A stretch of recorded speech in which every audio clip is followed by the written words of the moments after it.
Assalamualaikum, this is Ahmad and you are watching Chemistry with Ahmad. So let's start.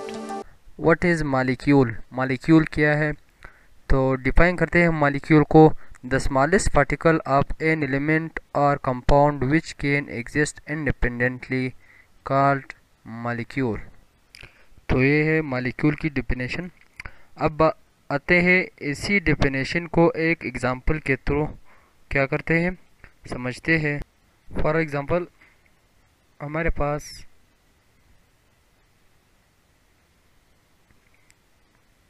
हमारे पास दो hydrogen के atom है H plus H। जब ये दो हाइड्रोजन के एटम कंबाइन होते हैं, मिलते हैं, तो रिज़ल्ट में क्या बनता है? H2 हाइड्रोजन गैस बनता है। ठीक है, अब ये दो जो है ये क्या है? एटम है। ठीक है, ये दो हाइड्रोजन के एटम है। ये जो रिज़ल्ट में चीज़ बना H2 गैस, इसको कहते हैं मॉलिक्यूल।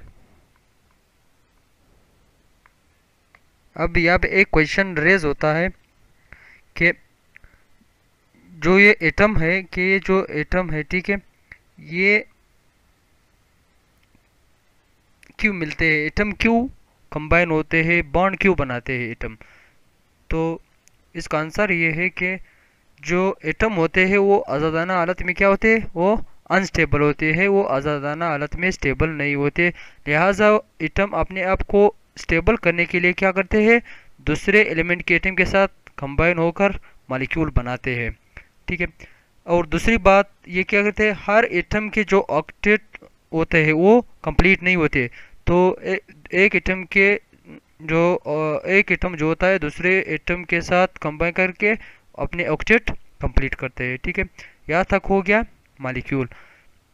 इसकी दूसरी एग्जांपल में हम देख सकते हैं H2O यानी पानी की मॉलिक्यूल। ठीक है, स्ट्रक्चर कैसे है पानी की?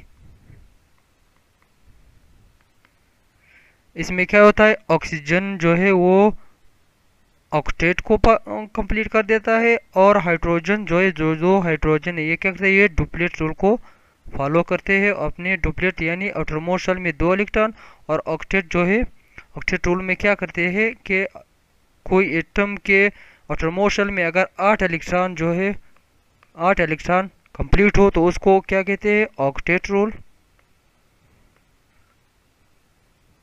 और अगर किसी एटम के आउटरमोस्ट शेल में 2 इलेक्ट्रॉन हो, उसको कहते हैं डुप्लेट रूल। इसकी डिटेल ऑक्टेट और डुप्लेट की को हम लोग जो केमिकल बॉन्डिंग है उसमें डिटेल से पढ़ेंगे, यहाँ पे सिर्फ टच दिया हुआ है। ठीक है, यहाँ तक हो गया मॉलिक्यूल। अब आते हैं कि एटॉमिसिटी क्या है। आते हैं व्हाट इज एटॉमिसिटी। तो the number of atom present in what, the number of atom present in a molecule is called atomicity. तो हम लिख सकते हैं इसकी डेफिनेशन। तो ये है एटॉमिसिटी की definition, the number of atom present in a molecule is called atomicity. यानी किसी मॉलिक्यूल के अंदर जितने नंबर ऑफ एटम्स है उसको क्या कहते हैं? Atomicity.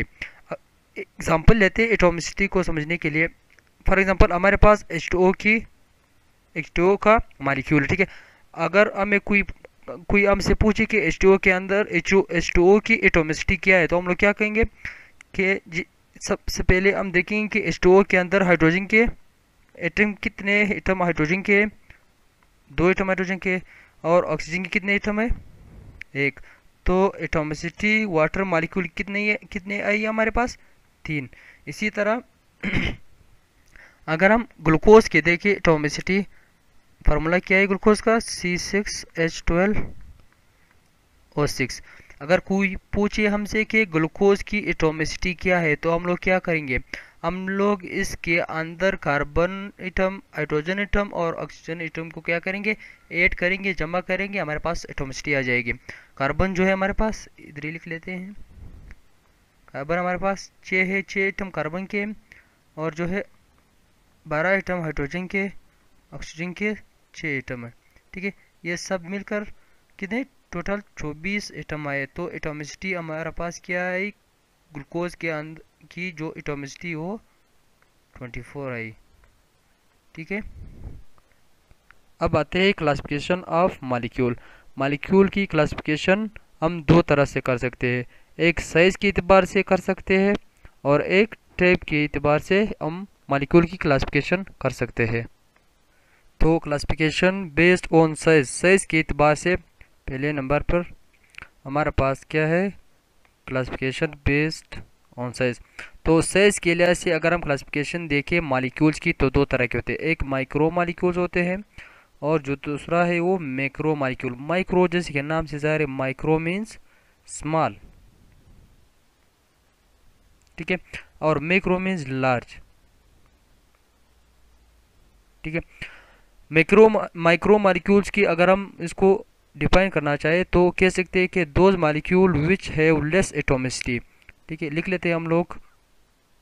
So micro molecules those molecule which have less atomicity, यानी नंबर ऑफ एटम्स, यानी वो मॉलिक्यूल जिसके अंदर नंबर ऑफ एटम्स क्या हो, वो कम हो, या तो हम लोग कह सकते हैं कि स्मॉल साइज मॉलिक्यूल, क्या, स्मॉल साइज मॉलिक्यूल, ठीक है। और जो मैक्रो मॉलिक्यूल्स है, जैसे कि नाम से ज़ाहिर है, मैक्रो मीन्स लार्ज, यानी कि those molecules which have high atomicity, यानी वो मॉलिक्यूल जिसके अंदर नंबर ऑफ एटम्स क्या हो, ज़्यादा हो, उसको हम लोग कहते हैं मैक्रो मॉलिक्यूल्स, या दूसरे अल्फाज में हम कह सकते हैं कि large size molecule, large size molecule, इसको हम लोग कहते हैं मैक्रो मॉलिक्यूल्स। अब आते हैं एग्जांपल, जैसे कि हमारे पास माइक्रो मॉलिक्यूल की एग्जांपल में हमारे पास आता है H2, क्या है, एक मैक्रो मॉलिक्यूल है, इसके अंदर जो नंबर ऑफ एटम्स है वो क्या है, सिर्फ 2 है, यानी कम है।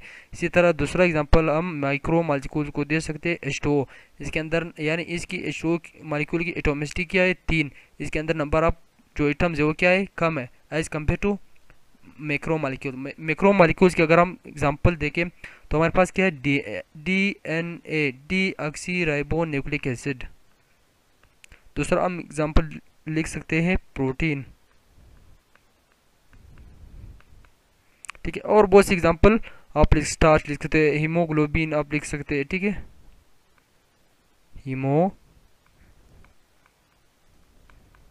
हीमोग्लोबिन ये रेड ब्लड सेल में है। हीमोग्लोबिन जो क्या करता है, O2 यानी ऑक्सीजन को कैरी करता है, इसकी वजह से हमारा खून क्या होता है, रेड होता है, क्योंकि इसमें आयरन की मौजूदगी की वजह से इसका कलर कैसा होता है, रेड, ठीक है। हमारे खून के अंदर ये O2 को, ऑक्सीजन को कैरी करता है। तो ये हो गए types on the basis of size. अब आते हैं टाइप्स, अब classification based on types, types के इतिबार से, लिहाज से जो क्लासिफिकेशन है मालिक्यूल की वो दो तरह के होते हैं, एक हमारे पास होमो एटॉमिक मालिक्यूल होते हैं, दूसरा जो है वो हमारे पास हेटेरो एटॉमिक मालिक्यूल होते हैं। जैसे कि नाम से जाहिर है, होमो मीन्स सेम, होमो means same, hetero means different, ठीक है।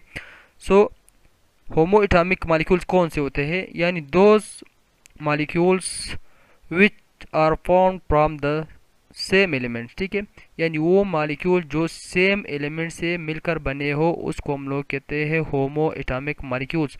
जबकि हेटेरो एटॉमिक मालिक्यूल्स यानी those molecule which are form from different elements is called heteroatomic molecules. So example अगर हम देखें, ठीक है, ये एग्जांपल अगर हम इसके देखें, एग्जांपल H2 हमारे पास क्या है, होमो एटॉमिक मालिक्यूल, इसी तरह O2 ऑक्सीजन, ठीक है, ETC हमारे पास क्या है, ये दोनों हमारे पास होमो एटॉमिक मॉलिक्यूल के एग्जांपल है, यानी जो सेम एलिमेंट से मिलकर बने हो, सेम एटमों से मिलकर बने हो, उसको हम लोग कहते हैं होमो एटॉमिक मॉलिक्यूल। जबकि हेटेरो एटॉमिक मॉलिक्यूल जो डिफरेंट एलिमेंट से मिलकर बने हो, जैसे कि फॉर एग्जांपल CH4 मीथेन, जो घरों में हम लोग इस्तेमाल करते हैं, ठीक है, मीथेन। इसी तरह H2O, ये क्या है, ये दोनों हेटेरो एटॉमिक मॉलिक्यूल्स है जो कि डिफरेंट एलिमेंट से मिलकर बने हैं।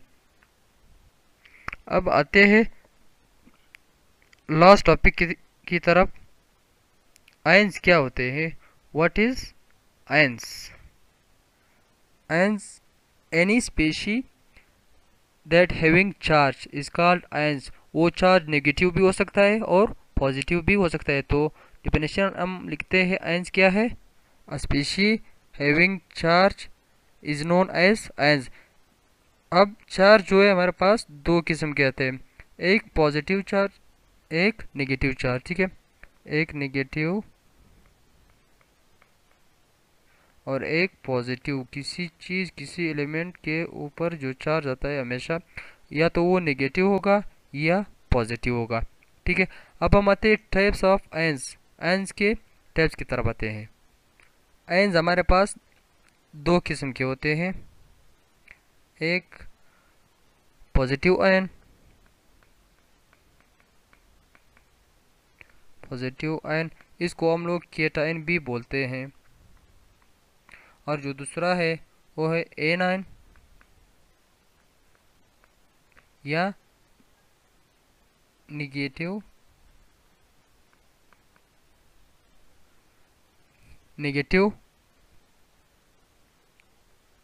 आयन। ठीक है, अब पॉजिटिव आयन या केटायन क्या है, a species that contain positive charge are called positive ion और केटायन।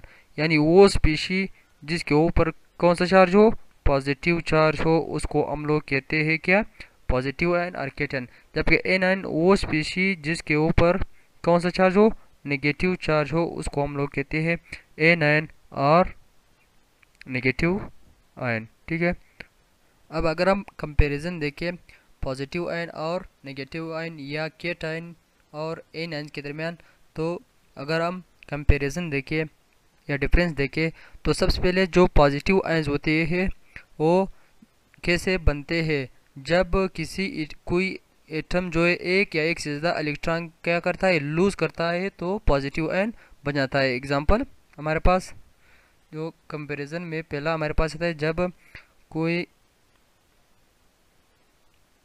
एटम है, फॉर एग्जांपल बी, आपके पास कोई एटम है, इसने क्या किया, एक इलेक्ट्रॉन को क्या किया, एक इलेक्ट्रॉन को लूज किया, तो हमारे पास क्या बना, बी पॉजिटिव बना। ठीक है, जबकि ए नाइन कैसे बनता है, ए नाइन जब किसी आइसोलेटेड यानी अलग थलग किसी न्यूट्रल एटम में आप क्या करते हो, एक इलेक्ट्रॉन ऐड करते हैं, तो वो नेगेटिव आयन या ए नाइन बन जाता है। किस तरह, ये आपके पास क्या है, फॉर एग्जांपल एक एटम है, ठीक है, आपने एक इलेक्ट्रॉन ऐड किया इसको इसमें, तो हमारे पास जो चीज़ बना होगा ए नेगेटिव बनेगा, ए नाइन बनेगा, या क्या बनेगा, केटायन या नेगेटिव आयन बनेगा। दूसरा जो कंपैरिजन है, जो पॉजिटिव आयंस होते हैं, ठीक है, इसको नंबर देते हैं 1, नंबर 2, जो पॉजिटिव आयंस और केटायंस होते हैं वो क्या होते हैं,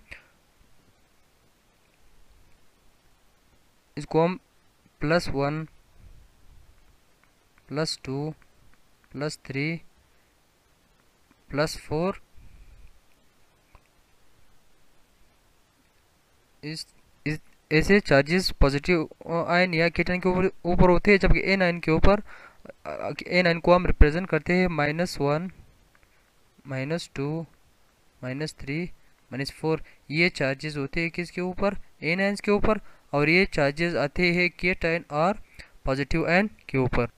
अब केटायन या पॉजिटिव आयन कौन से जो एटम्स है, वो एलिमेंट्स है, वो आसानी से बनाते हैं। ठीक है, जो हमारे पास मेटल आयंस होते हैं, ठीक है, वो केटायन बनाते हैं। जो मेटल्स हमारे पास है, जैसे कि सोडियम प्लस, आपके पास पोटेशियम प्लस,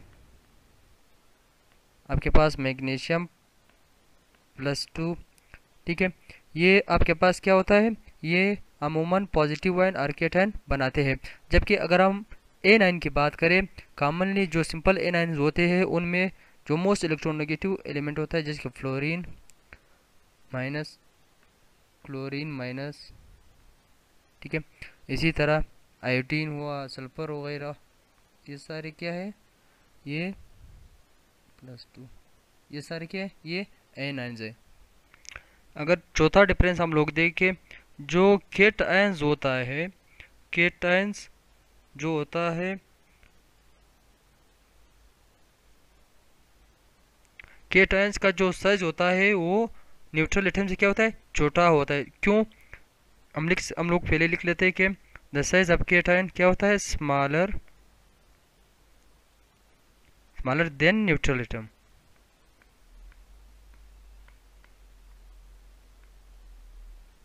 जो K10 का साइज होता है वो न्यूट्रल एटम से क्या होता है, स्मॉलर होता है, जबकि A9 का जो साइज होता है वो स्मॉलर एटम से क्या होता है, बिगर होता है। क्यों बिगर होता है? क्योंकि A9 में इलेक्ट्रॉन की एडिशन होती है। जब इलेक्ट्रॉन की एडिशन होती है किसी एटम के अंदर, तो उसमें उसके अंदर या नंबर ऑफ शेल्स क्या होंगे, वो बढ़ जाएंगे, क्योंकि एडिशन होती है इलेक्ट्रॉन की। एडिशन की वजह से नंबर ऑफ शेल बढ़ेगा। जब इससे इलेक्ट्रॉन निकल रहा है तो इलेक्ट्रॉन निकलने की वजह से शेल क्या होंगे, कम होंगे, तो इस वजह से इसका साइज भी क्या होगा, कम होगा। तो K10 का साइज न्यूट्रल एटम से कम, जबकि A9 का साइज जो न्यूट्रल एटम उससे बड़ा होगा, बिगर होगा।